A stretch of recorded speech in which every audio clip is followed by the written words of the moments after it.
right, here we go. Thanks, Peter, for joining me today in the Fire Protection Podcast. Very happy to be here.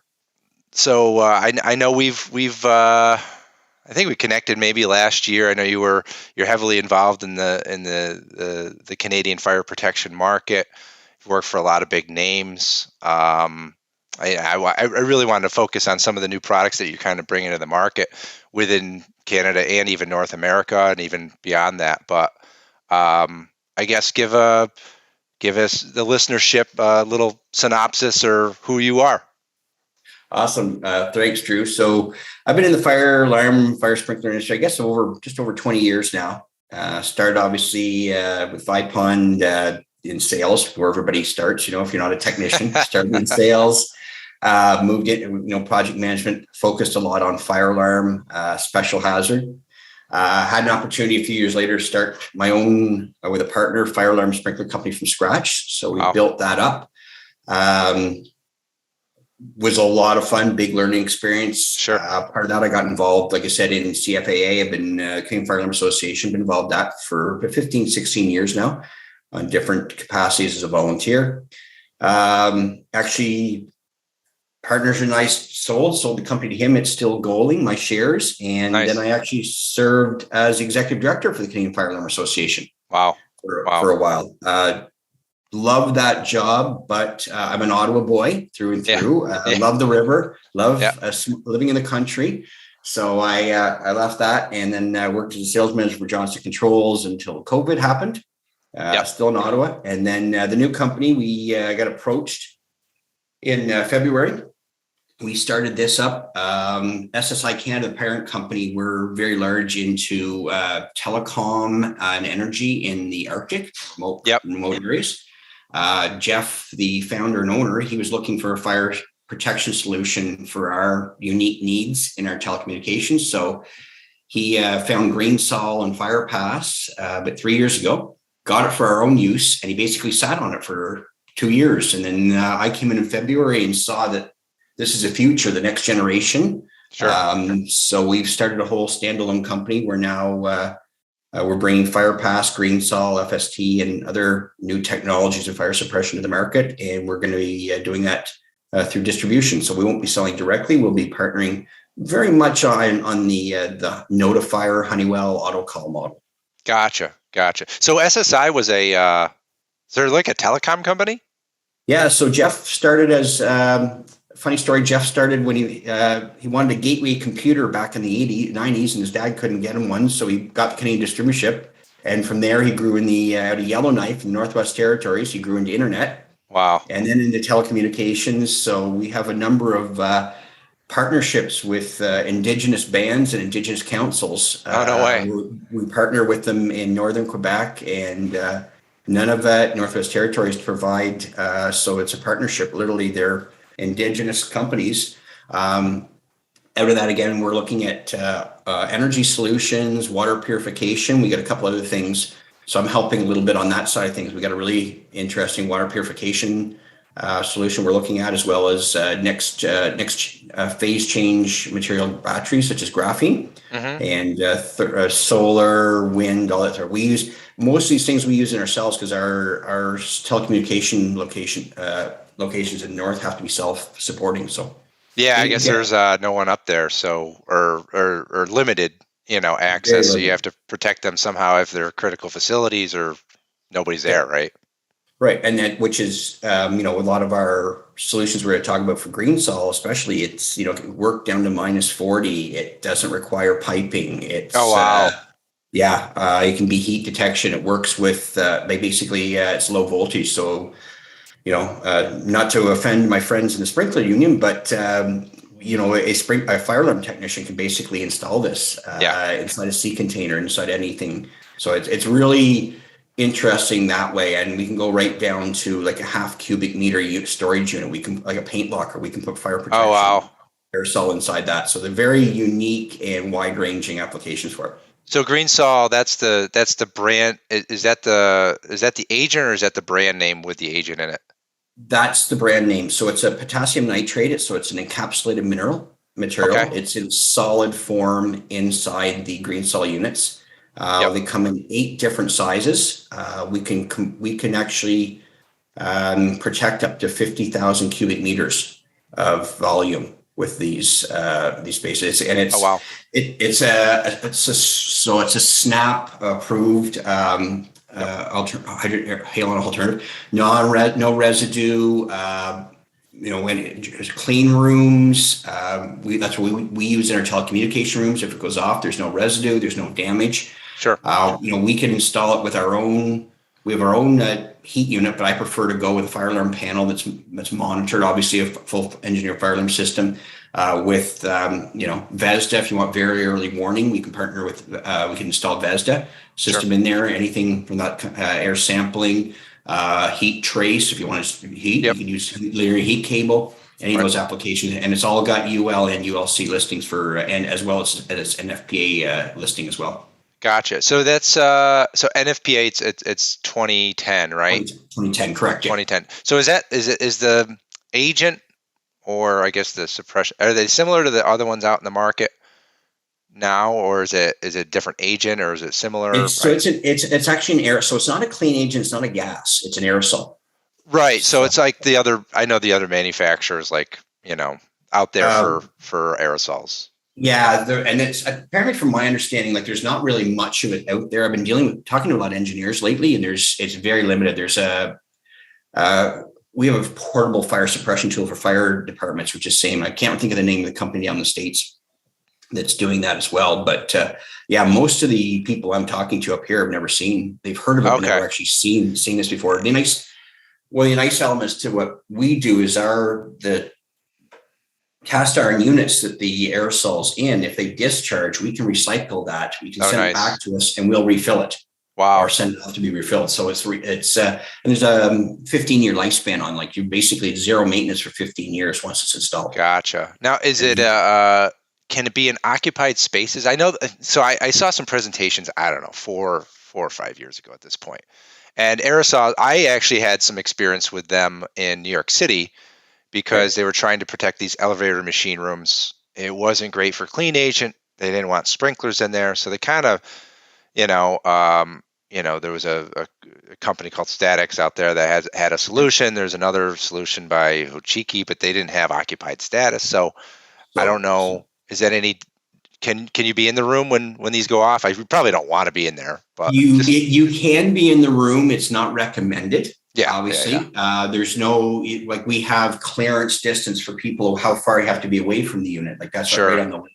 So, like any other type of clean agent, we obviously, we recommend warning when it's going off. Get out. But, but there's, because it doesn't disrupt the oxygen in the room.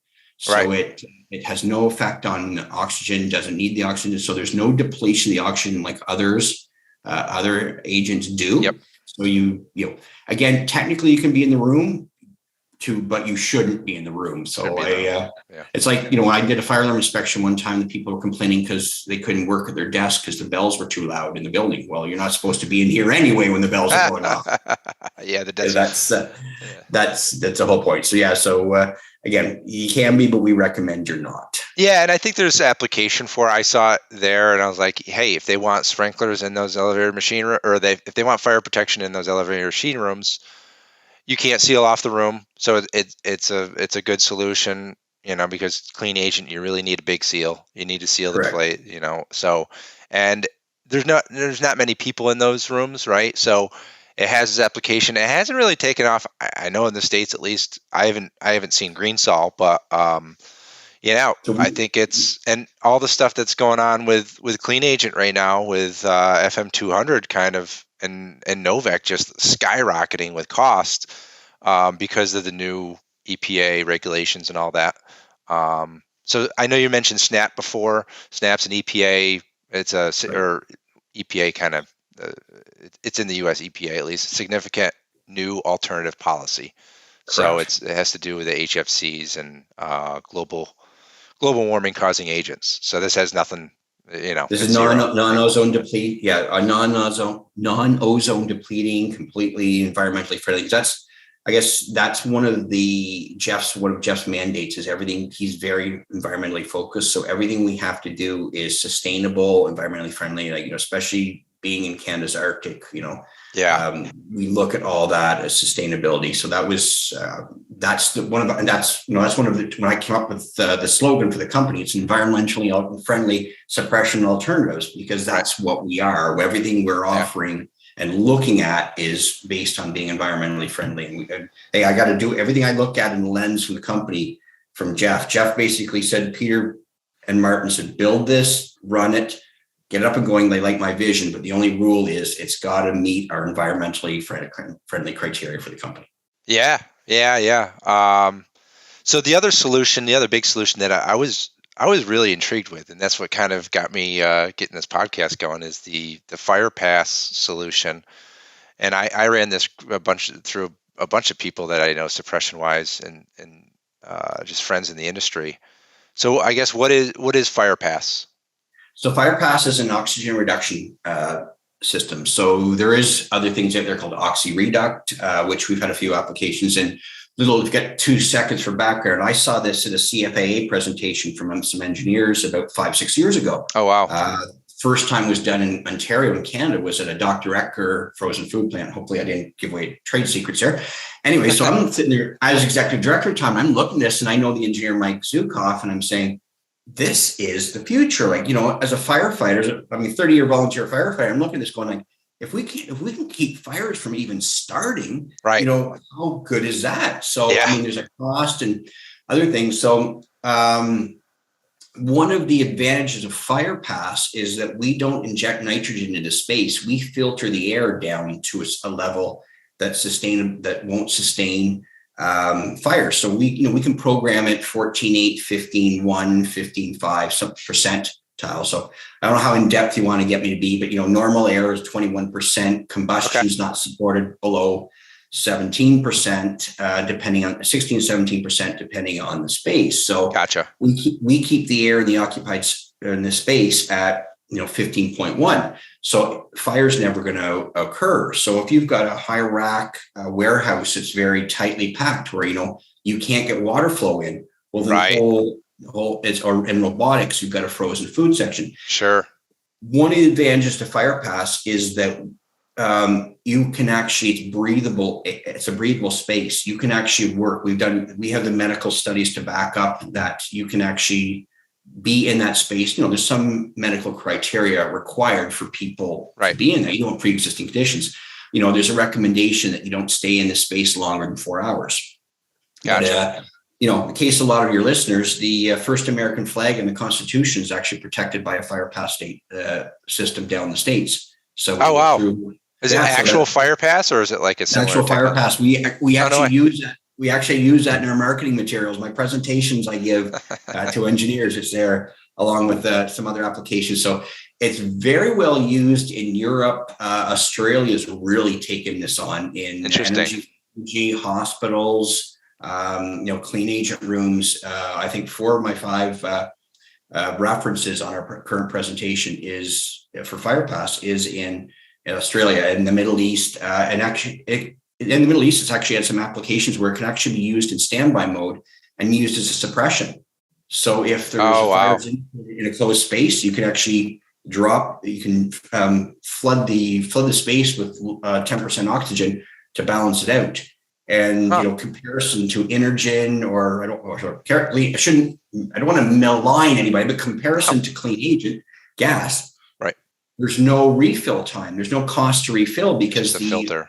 Yeah. The generator turns on the compressor and refills your tanks for standby for the next thing. So there's that application as well. So it can be used in both suppression or the mode. And right now in Canada, I'm going through a little bit of hoops because it's an alternative solution. So basically the fire department, the engineers have to spec it and they have to sign off on it.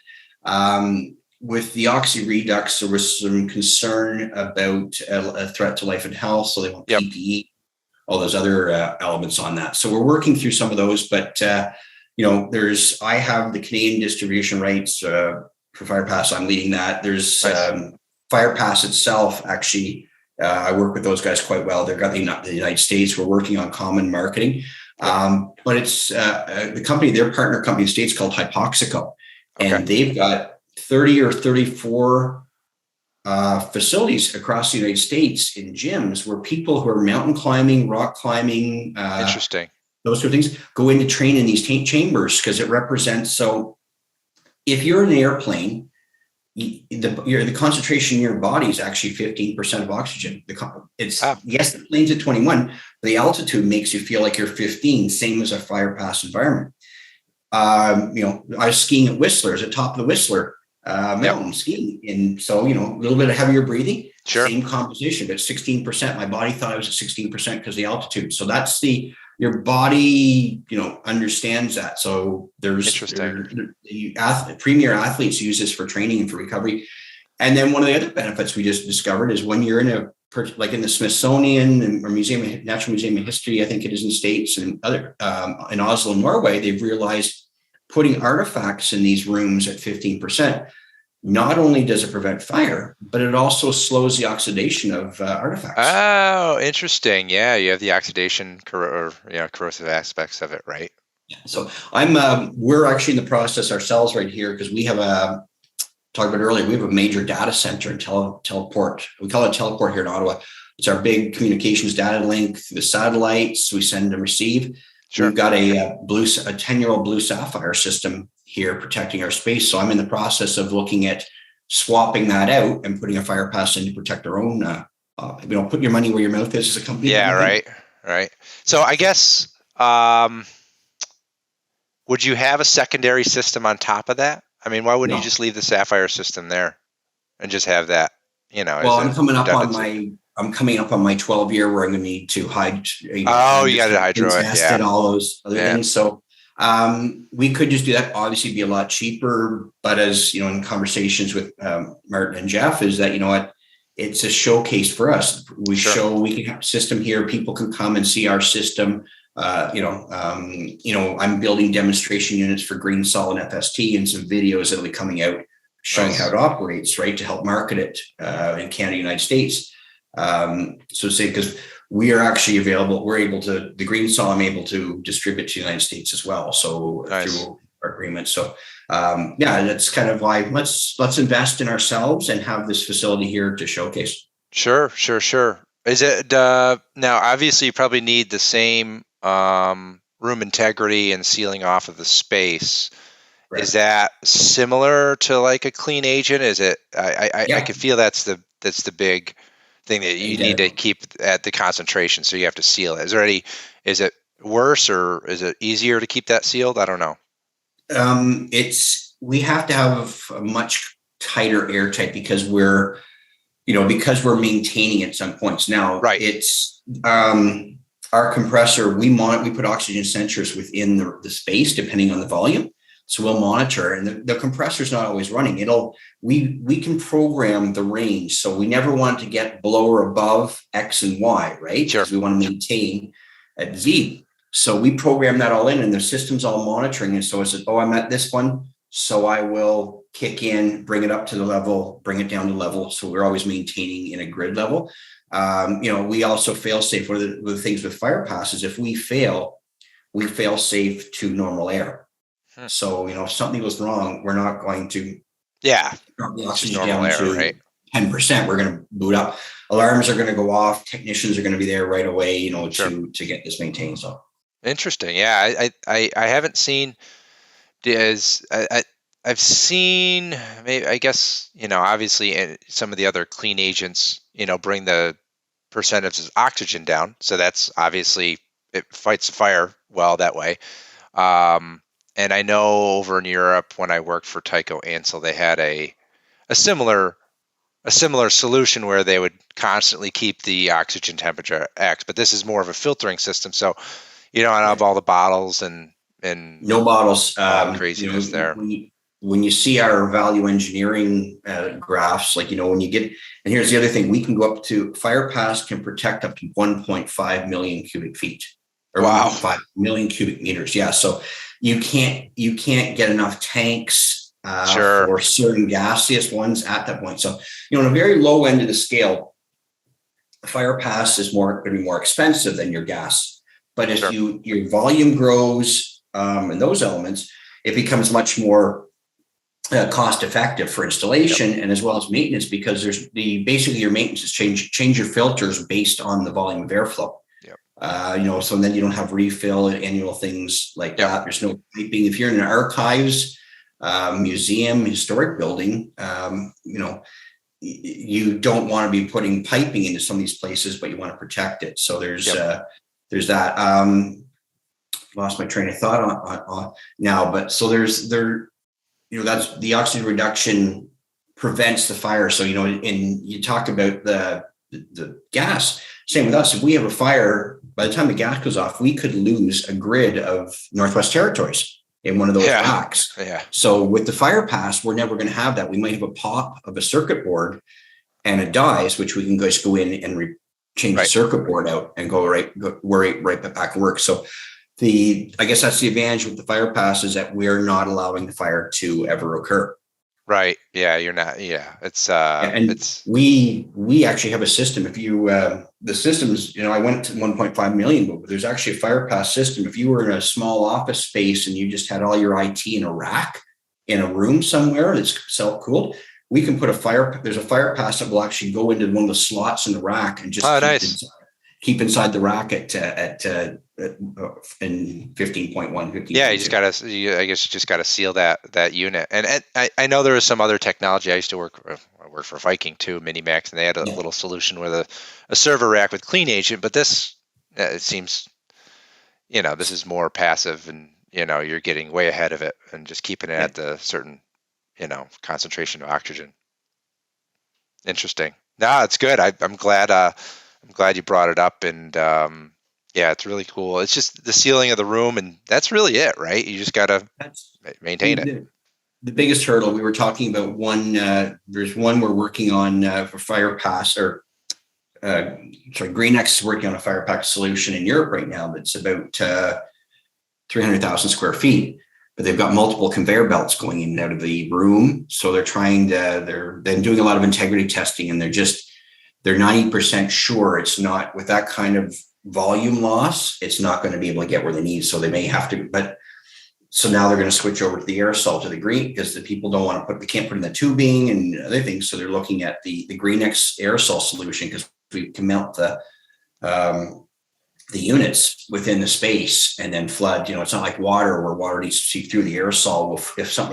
This is going to be a reactive system other than the passive, which they first wanted.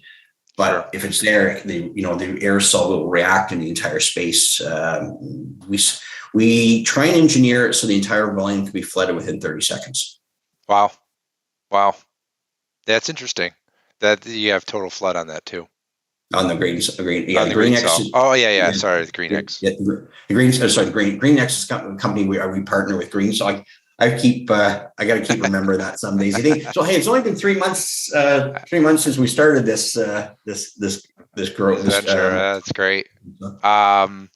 So tell me a little bit on. I know I'm excited to see where SSi is going. I know you have some stuff that on some of the battery side that you have coming out. Nobody's been able to solve that yet. So we have. So I'm hoping to make. I've been doing a little teasing on LinkedIn and some other things. We have a ULC turnkey lithium-ion storage solution, suppression solution done. Working with somebody like Vesda, those guys as part of their runaway, thermal runaway. Yep. So that's going to be coming hopefully into July or August. I'm not allowed yet to give specifics and the marketing stuff, but we definitely. It's been proven in Europe. They're using it in Europe. Greensol or Greenex they've used it in the Middle East. Mm-hmm. So that's I'm really excited. I had a lot of conversations last week. I was doing some engineer lunch and learns. I'm not to give. I don't think it's any secret. Well, obviously the Greensol will be the suppression unit. We're incorporating everything in. To it, and again with the Greensol, because with the thermal runaway and the lithium-ion fires, you're creating your own oxygen, right? Mm-hmm. Where with the Greensol, we take the heat element, the free radicals out of the fire element, so you can put off as much oxygen as you want, and we're still going to be able to fire it. And Hey, having been to a Tesla fire a couple of years ago, I know Oh how much. man. Not fun. Yeah, we just sent I just had another podcast release earlier or yesterday or whatever, but it yeah, there was a fire in California. It was in a scrap yard, but had to use like 5,000 gallons of water, and they essentially just dug dug a moat in the scrap yard and just filled it with water and pushed the car into it. And it's We like, had we had a fire last May or June, recycling facility here in Ottawa. I was the second in some where I'm a volunteer in Ottawa. It's a composite. A lot of people don't realize Ottawa Fire is one of the biggest composite fire departments in the world. So my station has career and volunteer in it. And we got called to recycling fire, and it was massive. And we had 2 water supplies. I forget. Well, I was driving a tanker of 2,500 gallons, and I took 32 loads myself, and they kept going 8 more hours. And we had 12 tankers doing that. So I think it was like 800,000 gallons of water just in that initial plus foam. We went through almost entire. When it went back to the fire, it was found out there was a small lithium ion battery. They believe they saw it on the cameras at the recycling facility, started the fire. So, I mean, we had, hundreds of firefighters there, multi-million dollar loss for the recycling construction company. And we were there for a day and a half. That's crazy off a small, probably car, Yeah. So, yeah. I don't know. Hopefully there's some solutions here soon. I mean, that's more energy storage. The vehicles are another thing. We're stay tuned on that too. Yeah. Well, it'll be interesting to see what comes out, because it's definitely a nice emerging problem, right, within our industry. So you were executive director at CFAA, which is I was recently gave up my executive director at the New York just a smaller association in New York City, but that's interesting. Kind of how did you like being an executive director of a big association like that? I love the job. I mean, I said to you before, I said it was, I'd worked my way up, through the organization, the industry, and the job came up. I applied for it. The other downside was I needed to reside in Toronto for it. Okay, gotcha. Friends and family. And so I went through, not too much detail, went through some divorce and some personal stuff at the same time. And, love the job. Again, it was one of the toughest decisions in my life but I told them when I resigned, because I wanted to come back to Ottawa, that I would not leave the organization, that I was going to stick around. And that's great. My word, straight word. I chair committee. I sit a couple other committees. I'm on the board of directors. Nice. Big supporter. But yeah, no, we went through a bunch. It was a little tumultuous when I first get in. We found out that there was a investigation going on in the state of Toronto, which has subsequently had some repercussions. So I participated quite closely in that. CFA supported what was going on. We saw this as an opportunity to, some may disagree. We kicked the rock off, shone some light on some things we knew were wrong in the industry. And I give all the credit that Jim Jessup was the deputy chief at Toronto at the time, Beverly Beeler, the auditor general, and then, Ryan Duggan, who's taken over. Ryan's really good guy. They've really, I like where we started this, and if I'd stayed as CFA director, there's a lot of things I wanted to continue to do, but it was a big challenge for CFA, but it was also a great opportunity, and it's really advanced it really helped the industry change, I think, and especially when it comes to reporting, documentation, trying to standardize that, make that official. That was the biggest thing one of the biggest things I wanted to do when I was there was to standardize documentation and then make sure that everybody had to fill out the right reports. Yeah. And I know CFA has been big with that with ULC, and obviously you guys did that with Toronto or helped with that Toronto. Any challenges with creating, because I come from the different side of that, whatever the standard, we love standardization, but you gotta, the data out of that documentation and reports is very powerful. So being able to collect that for the HJ, for the industry, is really important, right? Because, you want to make sure things are compliant, but if you can gather that data, and NFPA is trying to do this now, and try to gather the data from inspections and deficiencies, all that, it just gives a lot more power to to analyzing that and seeing what the problems actually are, right? No, and I right to your point. I had a conversation with 3-4 years ago with Tim Beckett when he was the chief of Mississauga at the time. Then now he's the acting fire marshal, and he was a big analytics guy. It really turned me on to the analytics. So if you don't have the analysis, you don't know what your problem is. So at the time, we knew we had a problem, but we had no way to gather the data of how bad our reports were until, right. I don't want to say how bad it was. We had an industry with 90% really good people doing everything they need to be doing properly, and 10% that were causing the problems for everybody else. And 90% of the technicians, 90% of the companies were using a form similar to what ULC. So I know this isn't a cross-border presentation. So USC, in Canada, we don't use NFPA 72. We use our own ULC. So in the case of inspections, we use ULC S536. Mm-hmm. So we wanted to get a standardized report that came out of it. So, I was part of that 536, 537 working group where we put it into the body.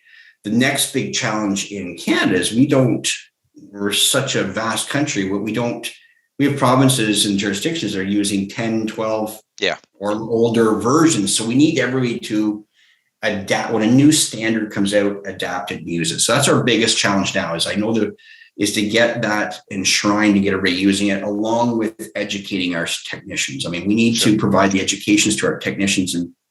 And that was part of our program for the CFA. Is in the past, you took your courses and somebody signed you off. So one of the things that was in changing when I came in was we were actually we were creating a theory exam on the codes and a practical exam to get your certification, which we put into place, and we're finalizing now. You've probably seen the virtual one that's coming. So there was none of that before. So, we had a lot of guys that were never taught properly how to do reports, which, comes back on CFA. We need to redo we're working on redoing our course to make one of our courses how to properly fill out the documentation.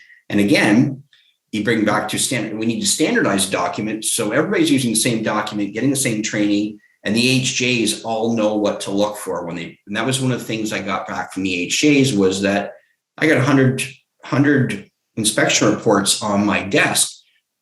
He says, I don't know what to look for. Yeah. They're all different. He says, I just want to be able to open the page and see on the second page, see my deficiencies or whatever, and put it aside. So those are the little things that we're still working there, and I'm hoping next year or two we'll get to that point.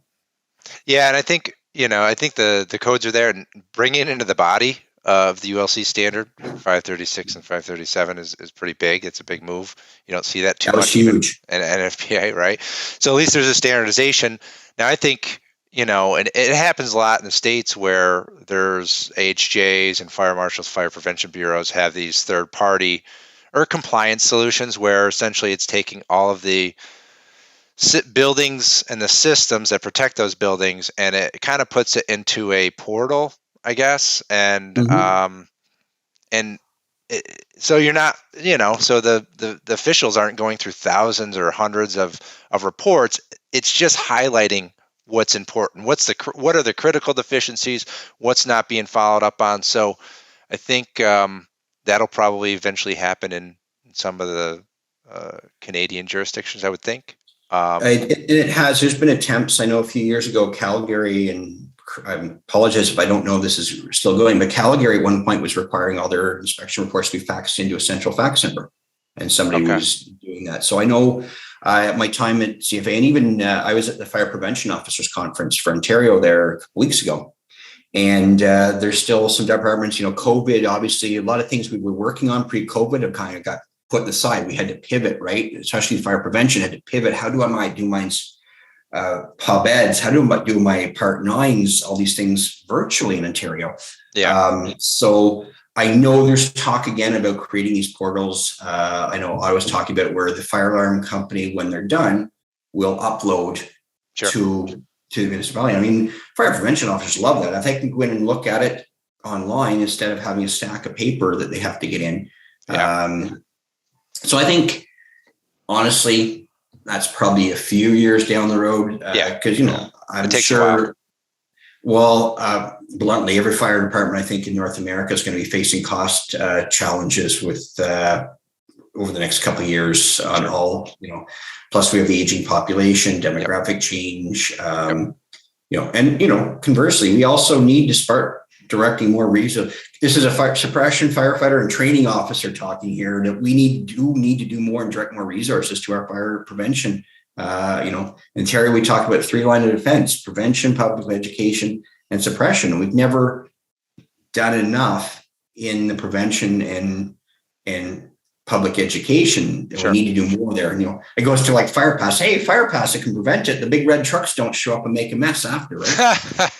Yeah, right. I said that a few weeks ago, and everybody's looking at me and laughing. I said, yeah, I know I can make that comment. I said, I wear both hats here. Yeah, right. You're on both sides of it. That's funny. Yeah. That's funny. And that's I was trying to do, I've got that unique perspective. I think that I see our products and I see what happens when they're not done properly. I don't say every day, but I've seen that in my time as a firefighter. I get it's a unique perspective. I've been honored that I have that perspective in this industry when I look at things. Yeah, no, it's great. You need different perspectives when if you get that tunnel vision.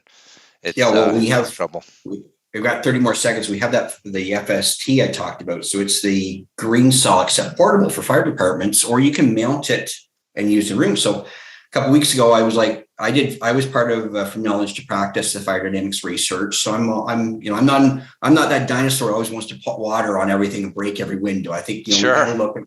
We always have to look at ways we do fire. So I was really like, is this thing going to work? This thing going to work? And we had fire dynamics burning going on here in Ottawa Fire about a month ago. So I went in with another guy who's a professional videographer and a firefighter. We suited up, went in, had the fire going over our heads, about 600 degrees, put the FST in, and the two of us looked at each other because it was literally, we watched the flames die. Wow.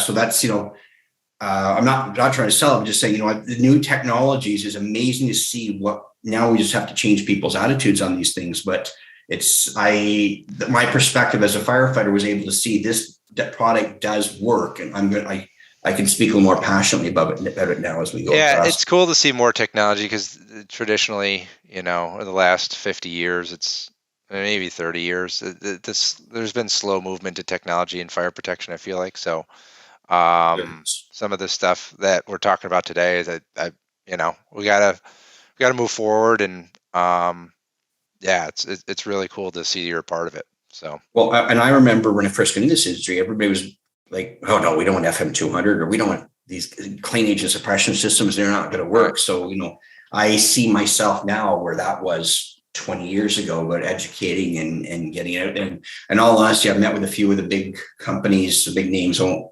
divulge, but they're all excited, right, about this, and they see applications for this in the future too, which is exciting me back, because if I've got people in the industry excited about the possibilities of these products, it's not just about growth of the company. To me, it's about, helping the industry as well move forward into environmentally friendly stuff. And I sound like one of those guys now, everything's environmentally friendly, but it's like, it is what it is. Might as well be, right? There's options for it now. So we got rid of halon for a reason, right? And I don't know if it was one of your podcasts I heard, or somebody, that some jurisdictions are now starting to rethink gas suppression systems. Yeah, I talked about the AIM Act, I think in December. John Demeter was on. He was talking about it. They're halon recycler, right? Yeah. Some of the Middle East is really leading on this. There's a lot of conversations in the UAE about doing away with gaseous suppression altogether. It's crazy. Yeah. Hey, the industry's always, I wish it moved faster, but that's why we're all here, so. I have a poster on my wall, picture in my office at home that says firefighting, 180 years of tradition unimpeded by progress. That's good. Send me a photo of that. I like that. I will. And I said the same thing. I said, I remember the resistance. Well, I even remember the resistance on going to addressable fire alarm systems when they started. Oh man, they're new too, right? And then now, a few years ago, people were, addressable horns and strobes. Oh, those will never work. We don't need those. So it's. Wow.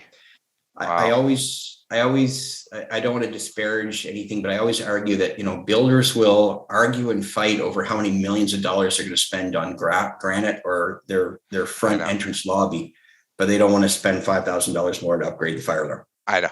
It's the same thing, or put a sprinkler system in the house or something, Yep. Crazy. So I do a little something at the end of every podcast. I didn't do this last episode, but it's something called the quick response round, where just fire a couple questions at you, and you don't know they're coming.